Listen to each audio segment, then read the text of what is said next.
Të nderuar shikues, mirëmbrëma.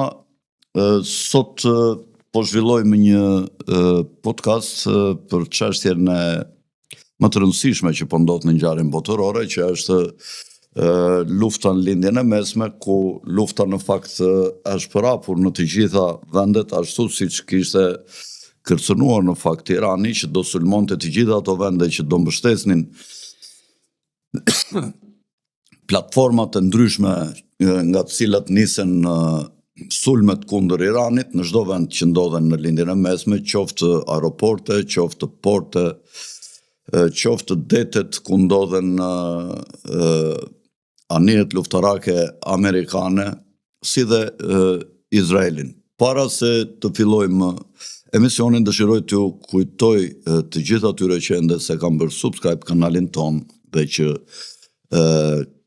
kanë simpati dhe ndjekin, mos harrojnë t'i bëjnë një subscribe për t'i lajmëruar dhe notification, një like pra atje, që t'ju vi gjithmonë informacioni sa herë që ne edhim në YouTube një emision. Gjithashtu falenderoj sponsorat e emisionit tanë, të emisioneve tona, të cilët dalin vazhdimisht aty me strisha në fund të ekranit, njëkohësisht edhe ujin Lajthiza, të cilin, si që shikoni këtu, kemi disa produkte të prodhuara prej tyre që janë shumë moderne, qoftë nga forma, por dhe nga përmbajtja, janë shumë konkurruese me të gjitha produktet e ngjashme më të mira, me brendet më të mira ndërkombëtare, dhe sigurisht që kur ulemi në për lokale, është mirë të porositim produktet tona, vendase që leku të mbetet këtu dhe që të riinvestohet për të hapur vende të reja, pune nga kompanit private, të cilat kanë marrë përsipër punësimin më të madh në frontin e punësimeve në Shqipëri. Mirë, sot kam të ftuar njohësin e çështjeve të lindjes së mesme dhe të ftuarin tim të zakonshëm, zoti Olsi Yazexhi, me të cilin do të flasim. Olsi ndodhet përsëri në Malajzi, apo jo, Olsi?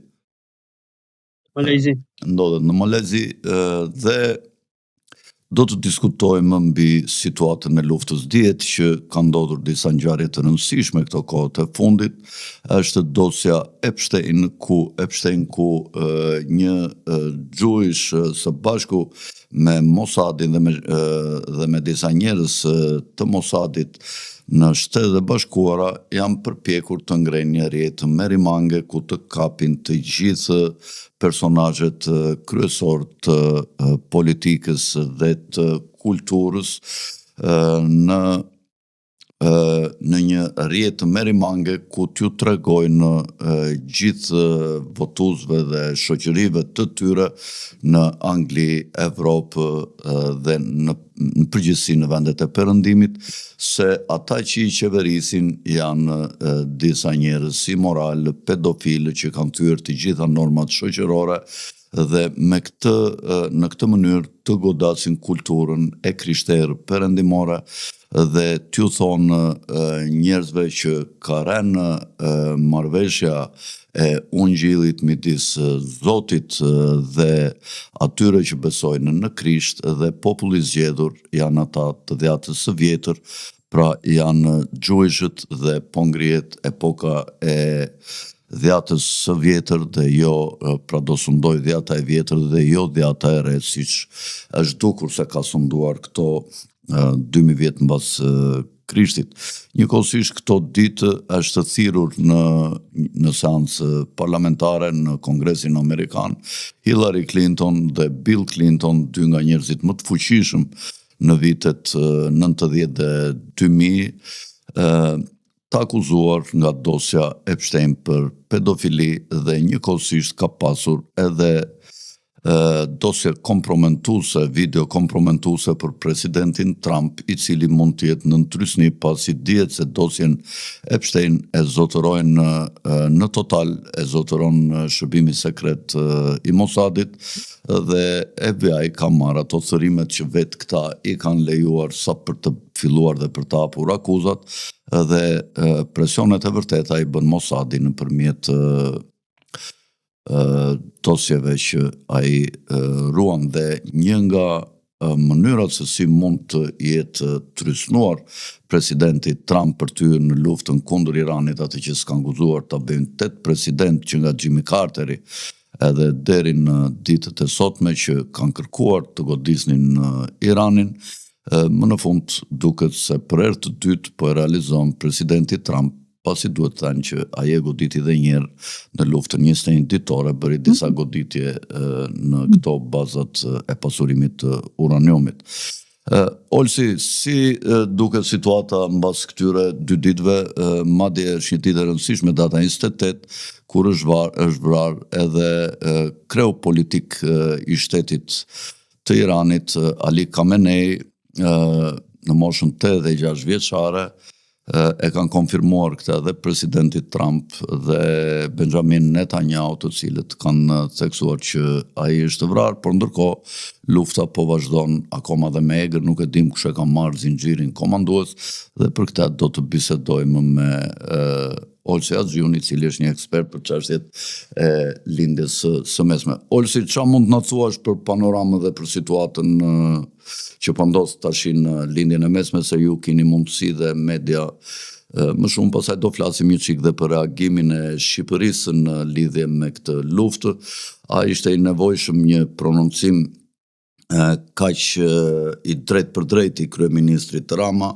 A ka Shqipëria ndonjë rrezik nga ky prononcim, për shkak se edhe ne mund të apsojmë me raketat me rreze të gjatë veprimi që ka Izraelit, cilat kapin mbi 2000 kilometra gjatësi, ku përfshihet dhe territori i Shqipërisë, dhe a mund të pësoj populli shqiptar, për shkak se këtu janë ata kundërshtarët politik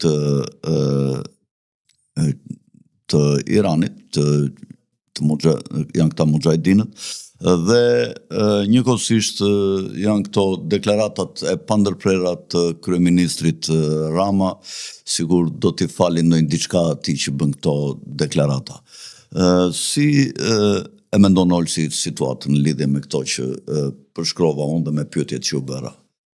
Çfarë po ndodh në lindjen e mesme dhe si është deklaratat e kryeministrit Rama dhe të qeverisë së tij? Tani situata është tmerr. Domethënë me një fjalë përkufizohet tmerr, nga që dje rreth orës 2 PM me Kuala Lumpurin, që binte diku nga ora 9:30 me Teheranin, kur Këshilli i Sigurisë Kombëtare Iraniane ishte mbledhur për takim në atë që njihet si Beitur Rahbar, apo shtëpia e udhëheqësit. Çfarë ndodhi është që Mosadi izraelit, që kishte informacionet e tija, godet dhe vret udhëheqësin suprem të Republikës Islamike të Iranit, Imam Ayatollah Khamenei.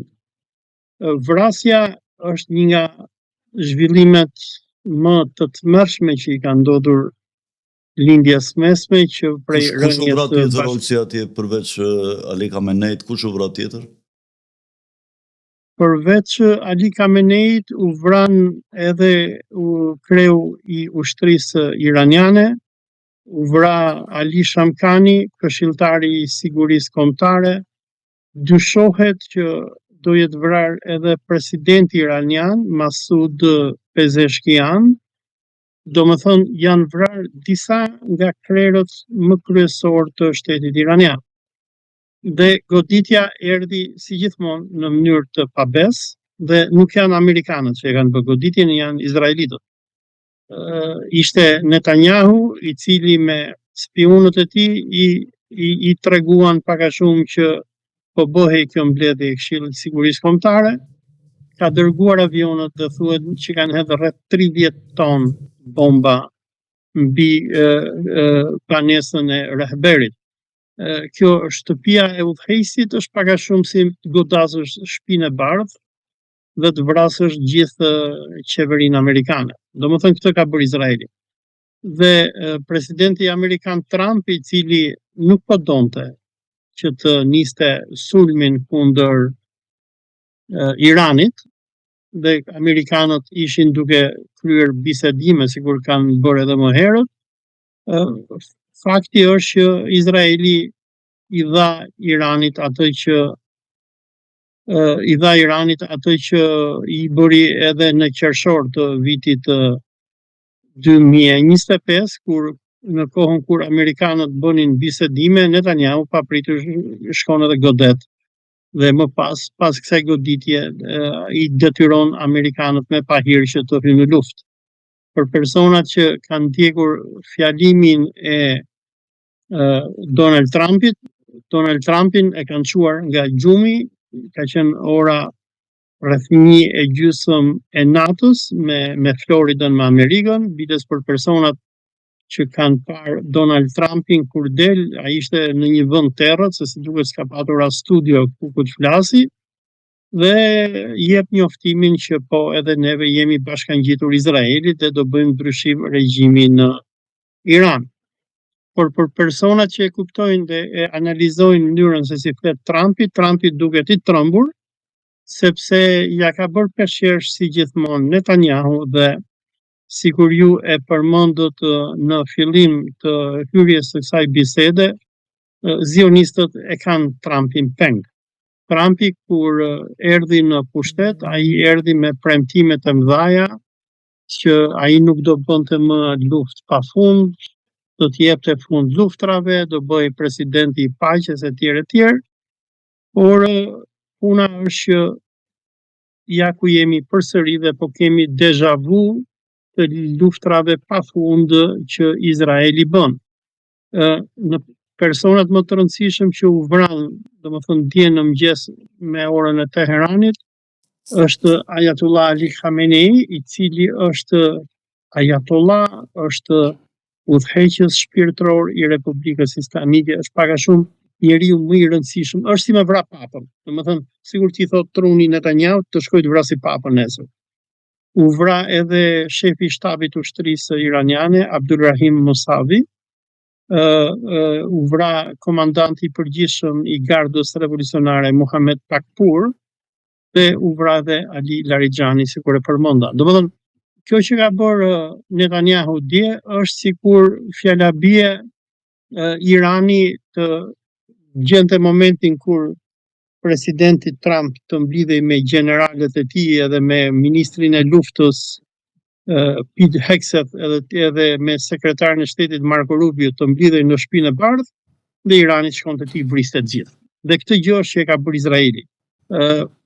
Goditja që ka ardhur, unë kam patur një podcast me kë kisha me ty, nuk e mbaj mend me kë kisha, ku unë e parashikova që e pata me një mikun tim Petro Prodanin, e pata para 2 ditësh, ku unë parashikova që sulmi do vinte ndoshta të hënën ose të dielën.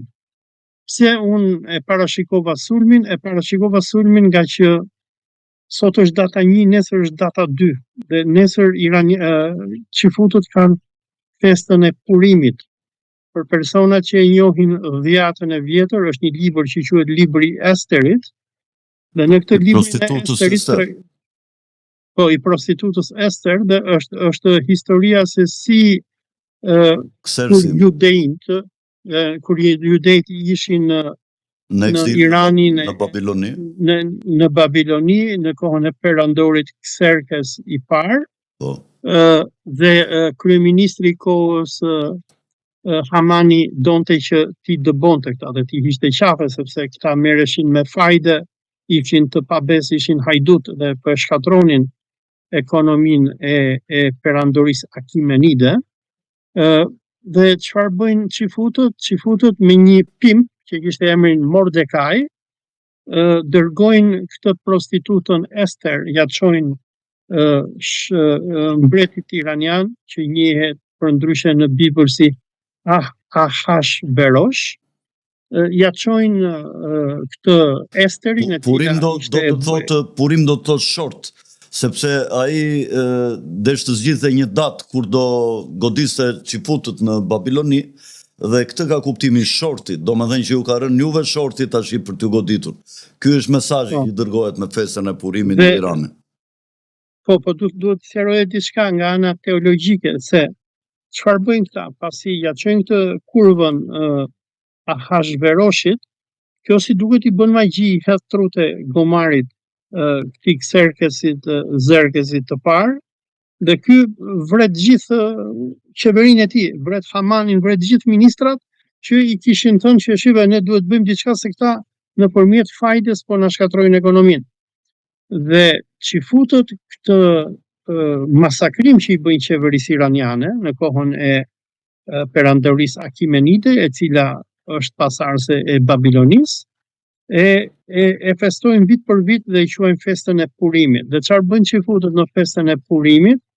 Bëjnë kurabie në formën e hundës, syve dhe të veshëve, nga që kanë ca rituale kanibalistike dhe i hajnë këto, se thonë neve po hajmë iranianët, po hajmë surratin e tyre.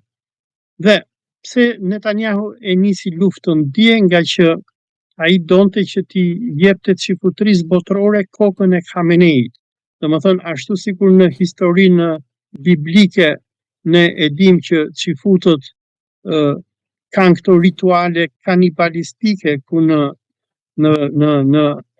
Babiloninë e lashtë ata i japin kësaj Esterit kokën e Hamanit, ose për personat që din historinë e dhjatës së re të Biblës, kemi historinë e Gjon Pagzorit, ku ja kpusin kokën Gjonit dhe ja dhurojnë në tepsi sundimtarit qifut të Judes Herod Antipos, dhe edhe Trumpi donte që të bënte Netanyahu donte që të bënte këtë lloj rituali, i duhej koka e Khameneit, dhe për këtë arsye e ka bërë sulmin dje ku ka vrarë njeriu më të rëndësishëm të Islamit dhe rezistencës për Palestinën.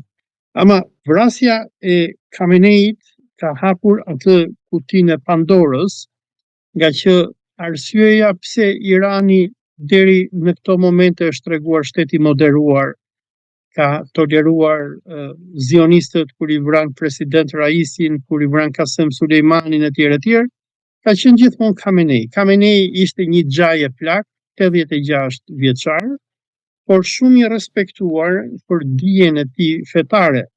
Khamenei është në një farë mënyrë edhe fajtori pse Irani nuk ka bombë nukleare, nga që Khamenei ka dhënë fetva që në vitin 2003 ka thënë është haram që të kemi armë shkatrimit të madhe, nga që vriten njerëz pa fajshëm.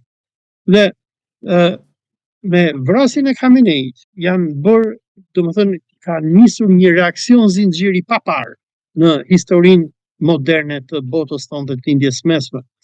E para është Khamenei përfaqëson 20% të myslimanëve botror, se kjo është pak a shumë numri i shiitëve. E dyta, për shiitët, bindja ndaj imamit është gjë e shenjtë, domethënë kur imami thotë diçka ti duhet ta bësh. Vrasja e imamit është diçka shumë e rëndë, është pak a shumë sikur vrasja e Imam Hyseinit në Kerbela nga Jeziti, të cilës bektashitët e shiitët i kënojnë deri sot e kësaj dite. Është një gjë shumë e rëndë, se nuk është se u vra dikush që është laik, u vra kreu i fetë shiite. Dhe duke u vrar Khamenei është edhe një dhurat, mund të themi, për gardën revolucionare iraniane, nga që shumë strateg iranian kanë vite që e lusin Khamenein, i thonë ore na lejohet që të zhvillojmë bombën atomike, se pa bombë atomike do na zhdukin këta, dhe Khamenei refuzonte, po në momentin që vdes imami, merr fund edhe fetvaja e tij. Pra, nga ky moment e tutje nuk ka më ndalesë ligjore në Iran që të prodhojnë iranianët bombën atomike. Dhe në anën tjetër, për personat që janë duke i ndjek lajmet, unë kam 48 orë që vetëm lajmet shoh, domethënë, edhe iranianët kanë, jo vetëm iranianët, por shiitët në gjithë botën kanë nisur sulme të papara kundër amerikanëve, zionistëve dhe interesave të tyre. Kemi që në Pakistan, ku është sulmuar ambasada amerikane, në Irak, ku irakianët kanë thyer ambasadën dhe kanë hyrë brenda, në Beirut, ku shiitët kanë rrethuar ambasadën amerikane, Dhe në anën tjetër, garda revolucionare e ushtria iraniane kanë lëshuar sulme të papara ndonjëherë kundër jo vetëm Izraelit, por edhe kundër regjimeve kukulla të amerikanëve. Është sulmuar një nga bazat kryesore amerikane në Arabinë Saudite, është shkatruar pothuajse baza Al Udeid, që është në Katar, që është baza qendra e CENTCOM-it amerikan. Amerikanët janë zgjidhur për bunkere, ata që nuk janë vrarë, domethënë. Irani ka shkatruar një nga radarët kryesor që amerikanët ishin në këtë bazë. Ky radari bën $1 miliard, është shumë i shtrenjtë, po që ishte pak a shumë syri i Amerikës, ata e kanë shkatruar, e kanë djegur. Është shkatruar porti i Manamos i Bahreinit, ku amerikanët kanë flotën e tyre të 5, dhe iranianët po djegin edhe po shkatrojnë oficina, anije, çfarëdo lloj gjë që kanë dhënë amerikanët, ata që nuk kanë ikur, po goditen hotele në Gjirin Persik, në Katar, në Dubai. Dubai është totalisht në flak, dhe janë goditur edhe bazat amerikane. Biles dje u godit edhe aeroporti ndërkombëtar i Dubait, që unë e përdor shpesh. Janë goditur bazat amerikane në Kuvajt, është goditur aeroporti i Kuvajtit, është goditur aeroporti i Bahreinit, dhe lajmi më i fundit është që është goditur edhe aeroporti i Dohës në Katar. Pra, të gjitha këto beduinatet arabe janë duke u djegur, janë duke u sulmuar, dhe iranianët nuk po sulmojnë vetëm bazat ushtarake amerikane, por po sulmojnë hotele ku ushtria amerikane, zyrtarët qëndrojnë. Doha, Manama, Dubai edhe Abu Dhabi janë të gjithë në flak. Përveç kësaj, Irani vazhdon me sulme non-stop kundër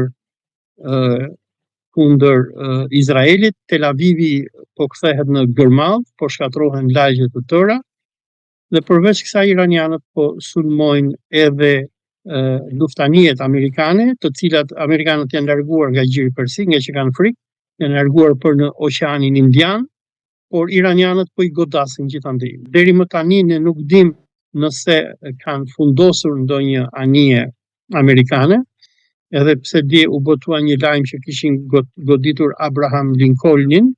Gjithatë, nga që këto anije janë larg, janë në Oqeanin Indian, ne nuk kemi video apo pamje që t'i verifikojmë.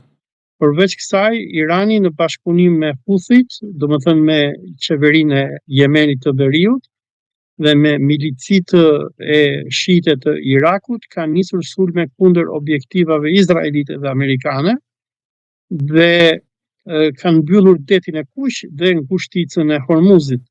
Dje garda revolucionare iraniane i dha urdhër, dhe u botua lajme, unë e kam botuar edhe në Facebookun tim, dhe është gjithandej, i dha urdhër të gjitha anijeve që mos futen edhe mos dalin më nëpërmjet ngushticës së Hormuzit. Dhe sot një anije, e cila me si duket ata nuk e kanë pat idenë se çfarë po bëhi, Irani e ka goditur dhe e ka zhytur në kanalin e Hormuzit. Kjo çfarë po bën? Kjo po bën po sjell një skenar të paparë ndonjëherë në historinë e lindjes mesme të re. Arsyeja numër 1 është se amerikanët janë gjithë nëpër bunker dhe janë në frikë. 2, Izraeli, qifutët izraelit, Irani domethënë pothuajse çdo 2 orë lëshon val me dron edhe me raketa. Kolonët qifut janë të gjithë nëpër bunker dhe nëpër tunele. Irani po përdor raketa balistike, të cilat nga pamjet që shohim nga Tel Avivi rrafshojnë lagje të tëra. Domethënë po përsëritet ajo që Irani bëri në qershor të 2025-s, dhe ngjelet për t'u parë nëse sulmet do t'jenë vetëm në lindjen e mesme apo Irani do godasi edhe më tej. Në këto 24 apo 48 orët që vijojnë, duhet shohim nëse Irani do godasi edhe bazat amerikane në Evropë, sikur në Aviano të Italisë, po një nga bazat kryesore është një bazë amerikane në Qipro, ja harrova emrin, dhe Diego Garcia, e cila është në Oqeanin Indian, dhe meqense përmendte edhe Shqipërinë më herët, ka një probabilitet shumë të madh që të goditet edhe Shqipëria apo më shumë baza e mujahidinëve iraniane, e cila është në Manës të Durrësit. Pse Irani do e godasi bazën e mujahidinëve? Do ta godasi nga që janë armiqt kryesor të Republikës Islamike, të cilët kanë ndërtuar një nga rrjetet më të mëdha të spionazhit të Mossadit në Iran. Në momentet kur është vrarë Ayatollah Khamenei, një person që punonte për Mossadin izraelit ka marrë foto nga Khamenei i vdekur dhe këtë foto ja ka nisur drejt për drejt Mossadit izraelit.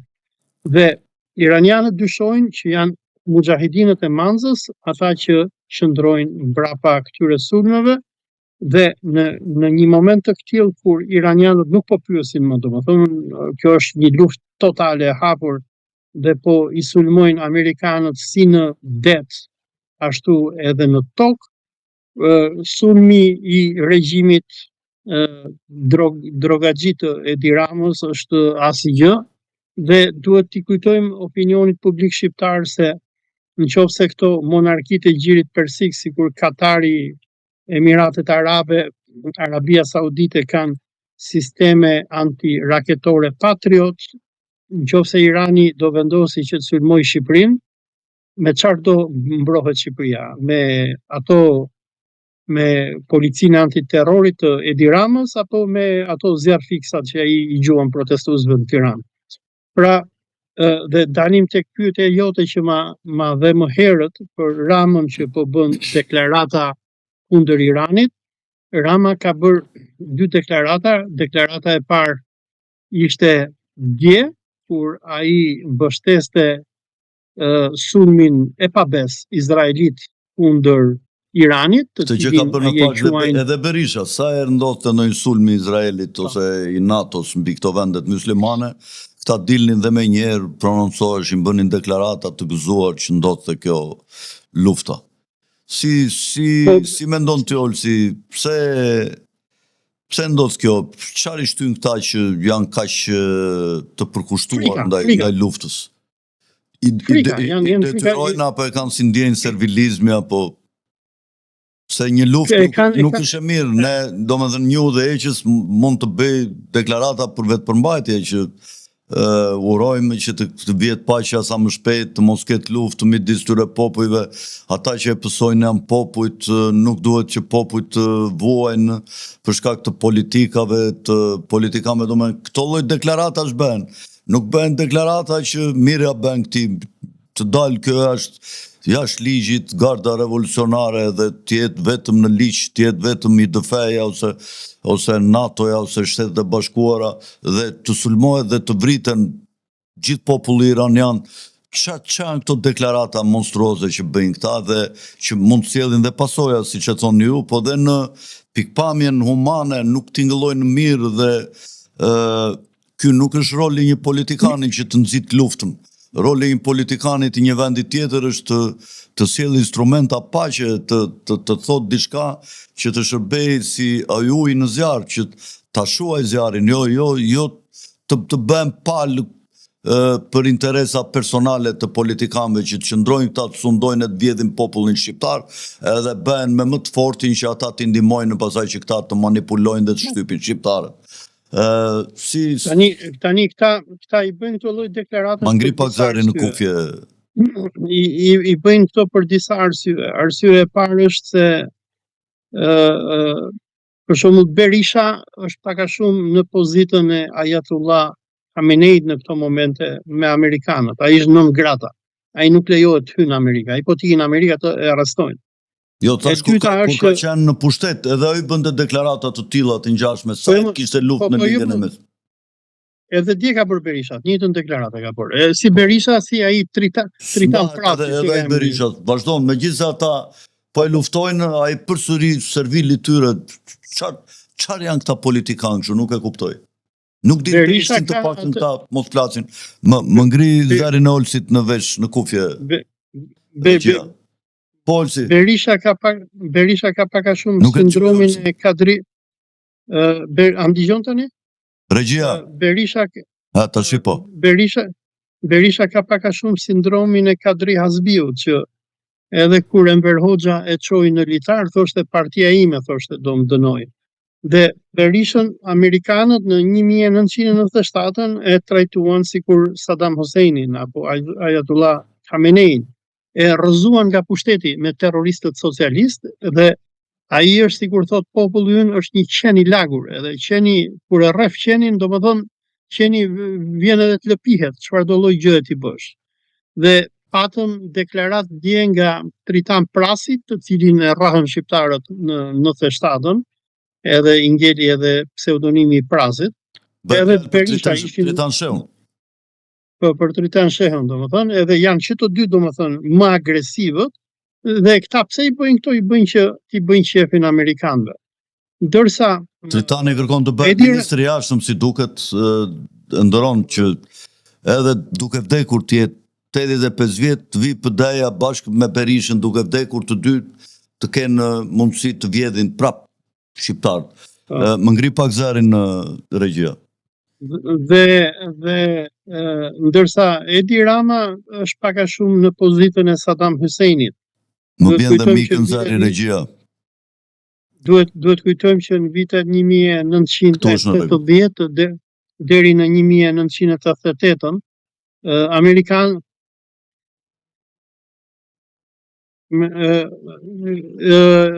jo vazhdojmë këtë bisedë. Duhet të them që nga 1980 deri në 88 amerikanët e përdorën Saddam Husseinin kundër Iranit. Dhe Saddam Husseini atëherë kujtonte se ishte njeriu më I fuqishëm I lindjes mesme, por harronte që atë po e përdornin amerikanët. Amerikanët e përdorin dhe pasi mbaroi dhe mbasi mbaroi lufta Iran-Irak, ata e hodhën në rrugë Saddam Husseinin, e shpallën terroristë të tjerë. Edhe dua të them që po të shohim me vëmendje, Edi Rama është një Saddam Hussein I dytë. Po të shikojmë deklaratat që I ka bërë dje, ku ai sulmon qeverinë iraniane, e quan barbarike, ku thotë do shpallim Gardën Revolucionare Organizat Terroriste, ku thotë Shqipëria thotë është përballur me fytyrën barbarike të regjimit të Teheranit, ku na bën agresion kibernetik e tjerë. Të gjitha këto janë pak a shumë domethënë një përsëritje e zhargonit të Saddam Husseinit, kur atë e përdorte perëndimi në luftë kundër Iranit. Dhe Shqipëria I ngjan Irakut të Saddam Husseinit edhe për faktin që ne strehojmë mujahidinët iranian, një grup terrorist marksist dhe kultist të cilët duan rrëzimin e Republikës Islamike. Dje Mariam Rajavi ka dalë në media duke u kënaqur për vrasjen e Khameneit dhe duke brohoritur sulmin terrorist të Izraelit, por dalja e Mariam Rajavit për Shqipërinë është një problem shumë I madh, nga që Shqipëria është vend që strehon të organizat terroriste dhe në një kohë kur Irani është I tërbuar dhe po sulmon poshtë dhe lart, sulmi ndaj bazës mujahidine të Manzës është një cop keku për Iranin, nuk është problem I madh. Tani edhe një gjë tjetër që të përgjigjem ndaj pyetjes tuaj është që qeveritë evropiane, duke filluar që nga Spanja, Norvegjia e të tjerë, të gjithë kanë dënuar Izraelin, sepse Izraeli përpara 2 ditësh bëri një krim ndërkombëtar, krimin e agresionit, regjimi I kriminalit të luftës, I cili kërkohet nga gjykata ndërkombëtare penale, polaku Benjamin Netanyahu, është një regjim genocidial. Por Rama, nga që është I trombur me atë që mund t'i bëjnë amerikanët, që unë uroj sa më shpejt ta fusin në burg, ishte së pari do t'i fusin Belindën, ai është I gatshëm të bëjë çfarëdo lloj krimi bir kur vllëku. Ai është I gatshëm ta djegë Shqipërinë. Domethënë, unë dyshoj se ndoshta Rama këto deklarata I bën që edhe të provokojë Iranin, dhe ta detyrojë Iranin ta sulmojë Shqipërinë që ai ti burret izraelitëve t'i thotë si do më fusni juve në burg kur unë hyra në luftë për ju. Se Rama kështu e përdori atë sulmin kibernetik të vitit 2022. Shkovi në NATO, shkovi në Amerikë, shkovi në Izrael. Ai ndoshta uron të vriten ca dhe të arrit edhe numrin, të thot 28.000 dëshmorë, siç përdorte Enver Hoxha, nga 6.000 të vrarë, 28.000 në çdo kilometër. Mjesme në Rama po të ketë mundësi është i gatshëm të vrasi me qindra shqiptar dhe këtë vrasje t'ia faturoj Iranit, vetëm e vetëm që izraelitët ta mbajnë ata në pushtet. Dhe dua të them që kjo mundësia e vrasjes së shqiptarëve është një gjë reale. Në vitin 2020 apo 2018, nuk e mbaj mend saktësisht, ta mujahidinët iranian që ne strehojmë në Tiranë kishin plan për të hedhur në erë një makinë në qendër të Tiranës, do bënin një car bomb dhe do vrisnin disa nga ushtarët e tyre që t'ia faturonin Iranit këtë vrasje në mënyrë që të detyronin Trumpin që të ishte në luftë. Po ky plan i mujahidinëve në atë kohë u mor vesh, u sinjalizua Edi Rama, u sinjalizua antiterrori, u sinjalizua presidenti Ilir Meta dhe Mossad izraelit dhe mujahidinët nuk e kryen sulmin terrorist që do t'ia faturonin Iranit. Megjithatë, në këto momente, unë besoj Fredi që është detyrë e shoqërisë civile shqiptare, por edhe klasës politike, po të ketë njerëz, po të ketë klasë politike që e do Shqipërinë aty, se ata janë shitur, që t'i tërheqin veshët e Edi Ramës, t'i thonë mbaje gojen, po fole flit mirë, sikur ju përmendët ato që duhet bëj një politikan që të lutet për paqe, të ndjeki shembullin e evropianëve, të ndjeki shembullin e Spanjës, e Norvegjisë dhe vendeve të tjera të cilat e kanë denoncuar Izraelin, ose po të ketë frikë të rriurt, marri kokainë aty në zyrën e vet edhe të bëj bunga parti me Belinda Pallukun edhe Elisa Spiropalin, po jo të bëj këtë lloj kamikazllëku. Po kush e drejton tash rezistencën iraniane në Iran? Ka dalë dikush që ka marrë frenot e komandës? Kush e ka zinxhirin komandues? Apo Irani ka rrezik ty në kaos për shkak të nuk ka hyrë politikës tyre? Nuk kanë hyrë në kaos, nga që iranianët e prisnin këtë, edhe Imam Khamenei e priste këtë, që kur nisi lufta në qershorin e vitit kaluar me Izraelin, dhe tani Iranin e ka marrë në dorë Këshilli i Sigurisë Kombëtare. Në Këshillin e Sigurisë Kombëtare është kreu i gjykatave, i gjykatave iraniane, së bashku me kreun e Gardës Revolucionare dhe me kreun e Këshillit të Sigurisë Kombëtare. Sot iranianët priten që do zgjedhin udhëheqësin e ri, por duhet theksojmë diçka që në Iran ka rëndësi shumë Garda Revolucionare, nga që kjo ushtri e specializuar e cila kontrollon ushtri me dron, me tanke, me nëndece e tjerë, që është një nga pjesët më të specializuar të ushtrisë iraniane, është shtylla e sistemit. Dhe çfarë ndodhi është që pas vrasjes së shefit të shtabit të ushtrisë iraniane, general Abdulrahim Mosavi, dhe shefit të Gardës Revolucionare, i cili i quhej Muhammed Pakpur, në kryet Gardës Revolucionare është zhvon Ahmed Vahidi. Ahmed Vahidi është një njeri i jashtëzakonshëm, nëse amerikanët kishin frikë Qasem Sulejmanin, ky është Qasem Sulejmani në 4 orë. Pse e them këtë? Nga që e para, Ahmed Vahidi është nga revolucionarët e parë iranian që bën revolucionin kohën e Khomeinit. Në vitin 1984 ky akuzohet se drejtonte legionin ndërkombëtar të Gardës Revolucionare që vrau çifut në Argjentinë, dhe Ahmed Wahidi është I kërkuar nga Interpoli, nga që Izraeli, Amerikanët e kanë shpallur terrorist, kanë vënë lek në kokën e tij etj. Dhe ky është person shumë I egër. Domethënë, dhe sikur po e përmendja më herët është që në këto momente që ne flasim, Irani nuk është më Irani që ishte përpara 2 ditësh. Se deri përpara 2 ditësh ishte gjithmonë Ayatollah Khamenei që I këshillonte ushtarakët e tij që të përmbanin veten, por nga ky moment e tutje nuk ka më përmbajtje. Dhe tani që Khamenei ka vdekur dhe që fetvaja e tij për mos prodhimin e bombës atomike ka rënë, ne nuk duhet të çuditemi nëse Irani brenda pak javësh apo muajsh të ndërtoj bombën atomike, biles edhe të kryej test nuklear, edhe t'i thot Amerikanëve dhe Izraelitëve e bëm bombën, bujrum, hajde, vazhdojmë lojën. Ose në gjirin në atë gjirin e Amanit kalojnë rreth 20% e naftës botërore. Dihet që Irani është në një aleancë me vendet e BRICS-it.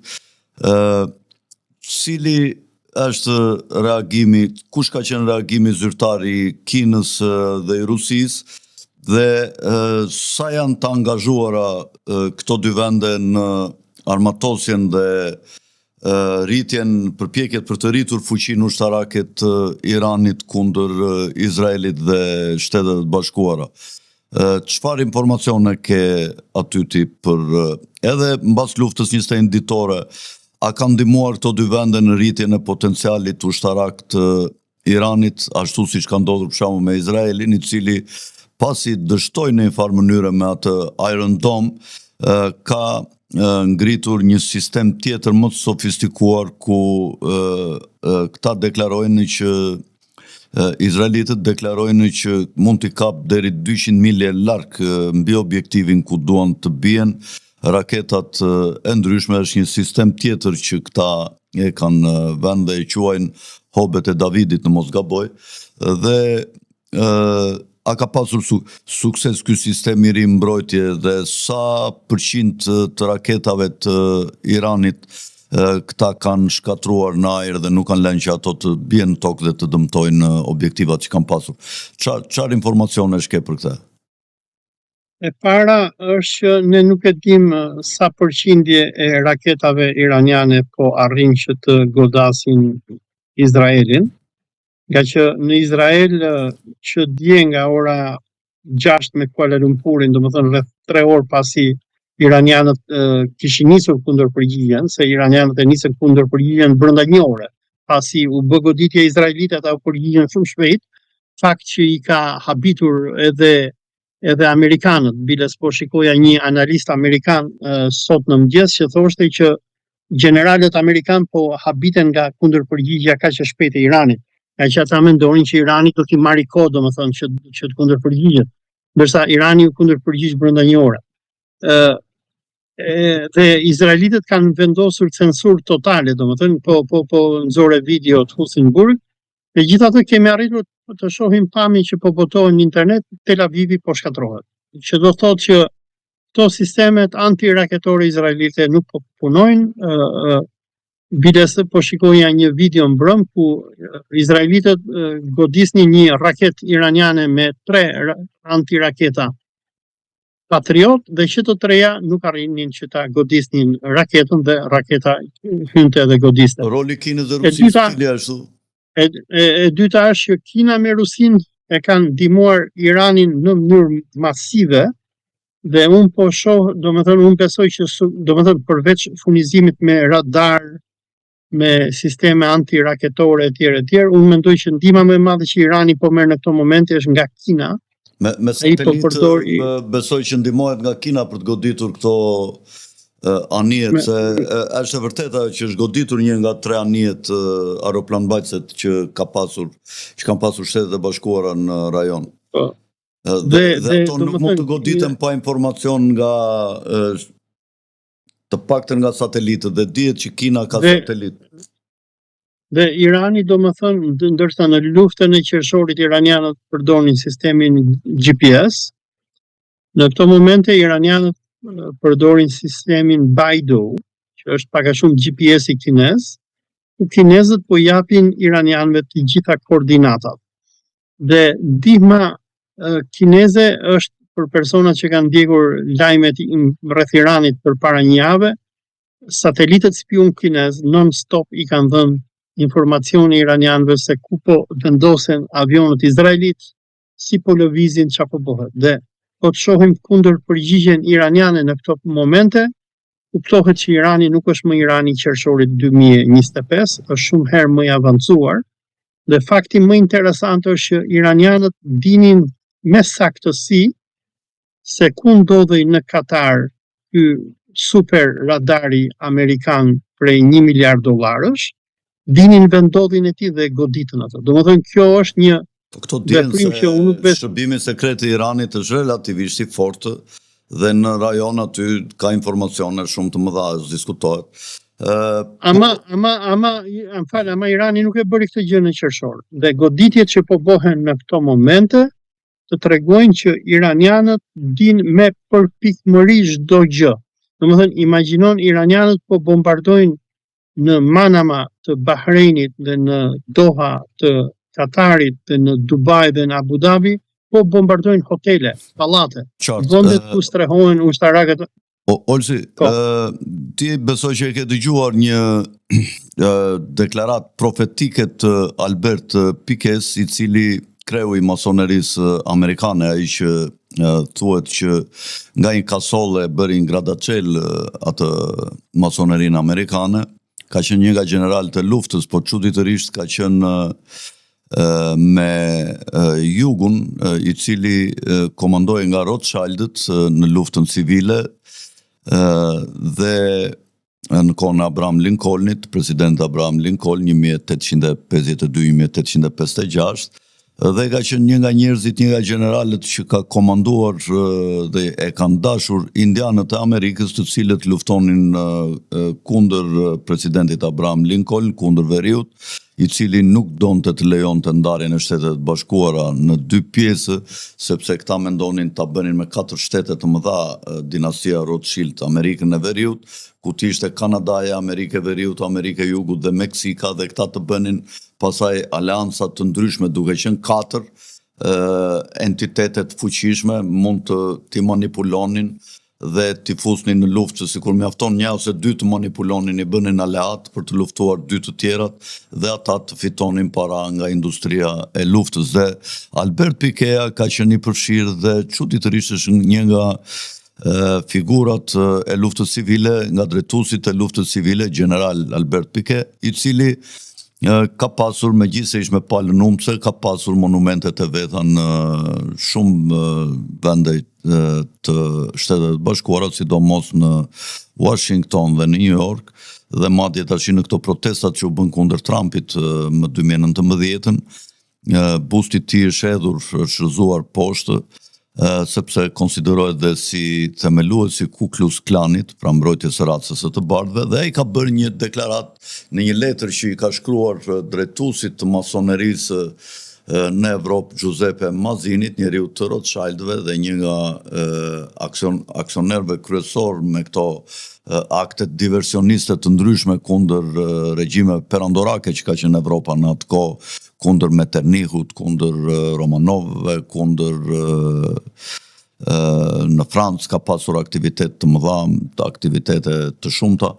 Dhe ky shkruante, ne do të bëjmë 3 luftra botërore, do bëjmë luftën e parë ku do zhdukim dinastitë evropiane dhe do vendosim republikat të cilat mund t'i komandojmë shumë kollaj nëpërmjet 2 krave të politikës, duke kapur partitë kryesore, liderët e partive kryesore politike, duke kapur median dhe shtypin, do të krijojmë 2 rryma politike qendrore në Evropë, do përmbysim, pasi të përmbysim carizmin, do krijojmë komunizmin, dhe pasi të përmbysim regjimin perandorak gjerman të Hohenzollerëve ose Hohenstauffëve, do vendosim nazizmin.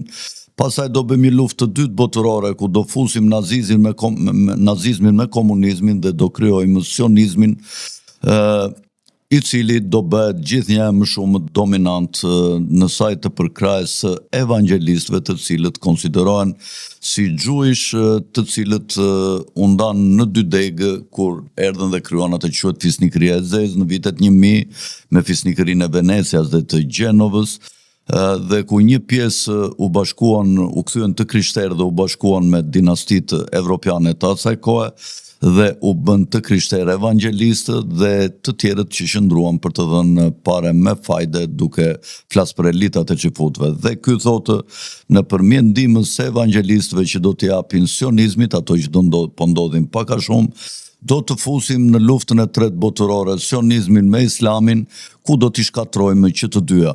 Tashi, në qoftë se ti e shikon këtë si një mundësi, a do të bëj dhe një pyetje dytë, a ka lidhje ky ndërtim i kullave të shumta që janë bosh këtu në Shqipëri pafund me ndonjë mundësi që në qoftë se ndodh kjo që ka thënë Pikea, pra që të shkatrohet shteti sionist i programuar për vetë këtyre, të vinë një pjesë e madhe e klasës së mesme dhe të pasur të gjujshve të Izraelit të vinë këtu në Shqipëri, sepse është një mister i madh. Gjithë këto kulla, Shqipëria është lejuar të hyjë në rrjetet e mëdha ndërkombëtare të drogës, i është dhënë lejë dhe licencë, me NIP kanë punuar dhe këto para i kanë investuar në për kulla për t'i pastruar dhe për t'i regjistruar në hipotekë dhe për t'i ushitur gjuishve të cilët mund të kenë si target ardhjen dhe në Shqipëri në rast të një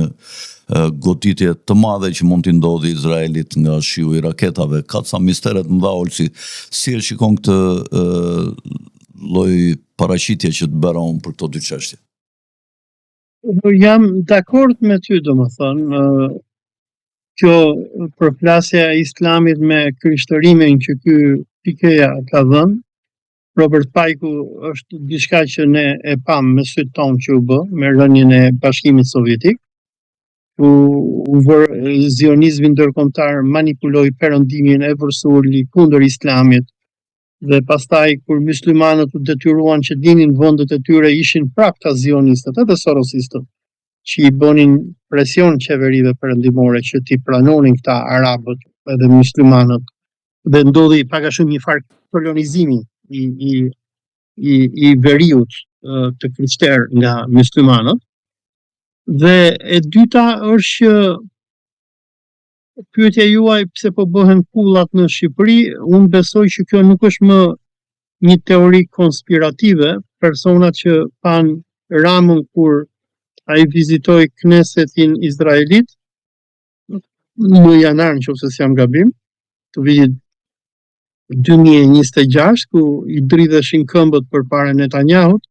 Netanyahu i bëri thirrje publike çifutrisë ndërkombëtare, i tha shkoni dhe vendosuni në Shqipëri. I dridheshin Olsi këmbët apo aktron të bënte sikur i dridheshin? Si mendon ti? Jo, unë besoj se i dridheshin, nga që ata i din çdo krim dhe kopillok e di Ramës, dhe unë besoj që duhet të kenë një dosje. Ky ka 14-15 vjet që s'ka takuar gjithë të Bashkimit Evropiane, ka mbajtur fjalime në vende të rëndësishme nga do me lider evropian, ka bërë gallat duke qeshur. Pse këtu në Kneset ai dridheshe? Çfarë kishte ishin ja 80 anëvjet atje parlamentar. Domethënë zionistët Ramës duhet t'i kenë diçka që i kanë në dorë jetën, se ti po shohësh edhe reagimet që ai bën në mbështetje të tyre. Unë atë po lexoja deklaratat e tij të sotmen edhe të djeshmen, edhe domethënë po prisja menjen se thotë jo regjimi komeiniste, jo komeinizmi, edhe po prisja menjen, po thoja, ore ky është një cop idiot, po thoja unë. Ku merr vesh ky se çfarë është komeinizmi? Se ky nuk është për shembull njëri që ka studiuar mbi islamin politik, dhe e di se çfarë është fjala bie kutubizmi, komeinizmi, salafizmi. Ky është një ignorant apo.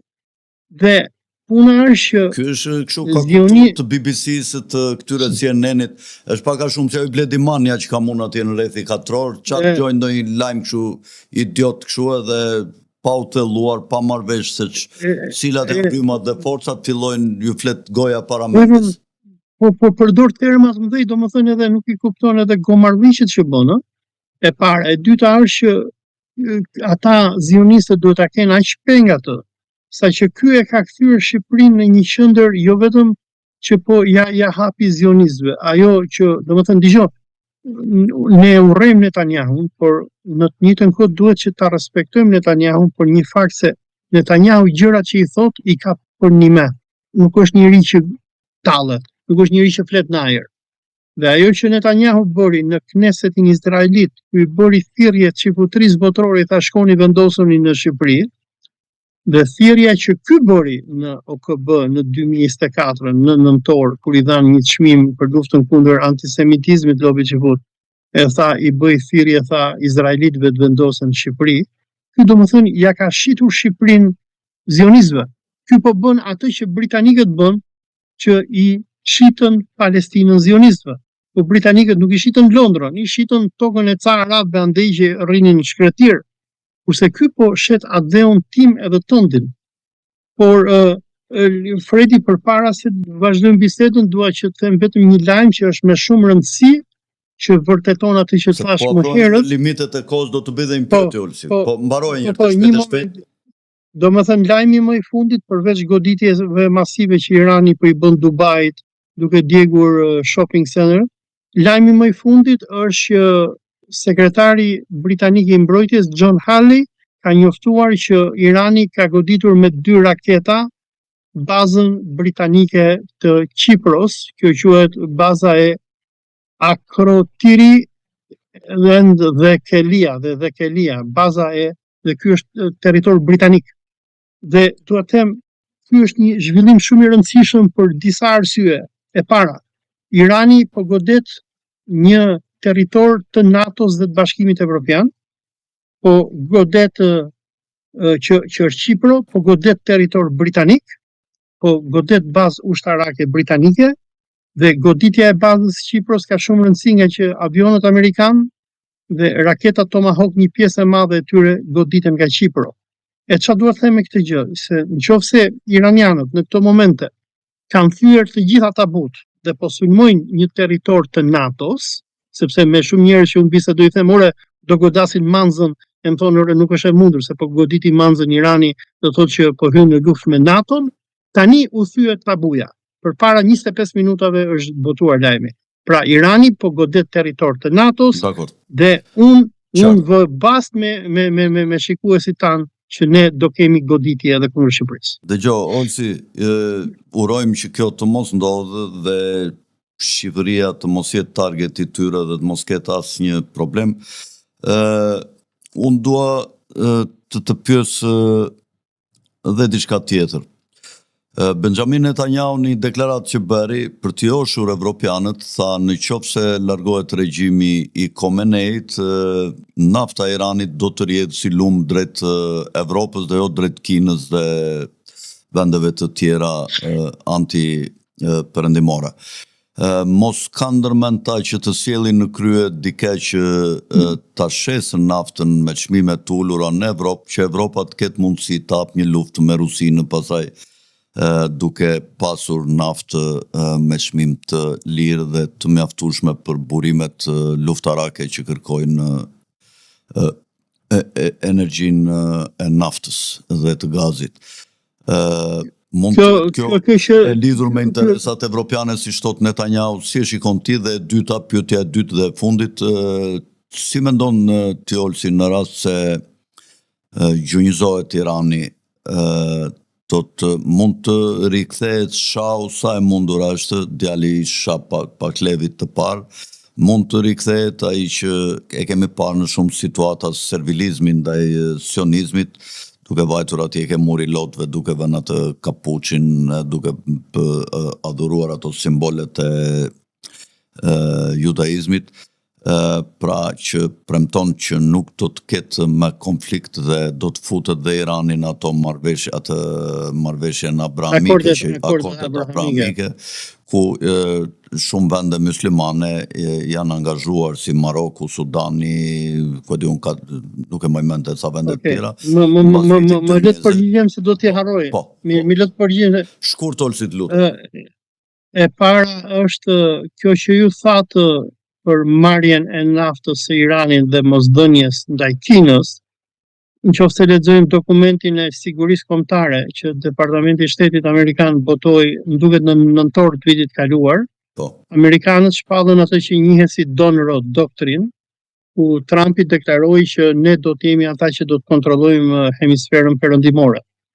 Dhe gjëja e parë që bëri Trumpi pasi u votua kjo Donroe Doctrine, hyri në Venezuela rrëmbeu Maduron, dhe pasi rrëmbeu Maduron tha nafta venezueliane nuk do t'i shitet më Kinës. Për personat që kanë ndjekur lajmet mbi negociatat iraniano-amerikane përpara se të niste sulmi në Gjenevë dhe në Oman, një nga kërkesat që Witkoff i bëri, domethënë Donald Trump i bëri iranianëve që mos i godiste, ishte që naftën tuaj do ta shesim ne dhe do marrim 5% të fitimit naftës që iranianët thanë ik pjerdhur. Dhe Trumpi kërkon të kontrollojë naftën iraniane, ku nafta iraniane do t'i shitet perëndimit dhe nuk do t'i shitet Kinës. Se nuk është arsyeja që Irani vravi rreth 10.000 veta në këto protesta, se ata thonë janë vrarë iranianët nga regjim genocidal, dhe kjo është arsyeja që ne po sulmojmë edhe Izraeli këtë që shpëtojnë popullin e Iranit. Po. Po të donin shpëtonin popullit Iranit, Izraeli edhe Amerikanët vetëm dje kanë vrarë plagosur rreth 1.000 veta. Ku duan ata ta dinë për popull? Por e para, e dyta, Irani nuk ka vrarë 10.000 veta, se këto janë fake news që i hapin këto organizata zioniste.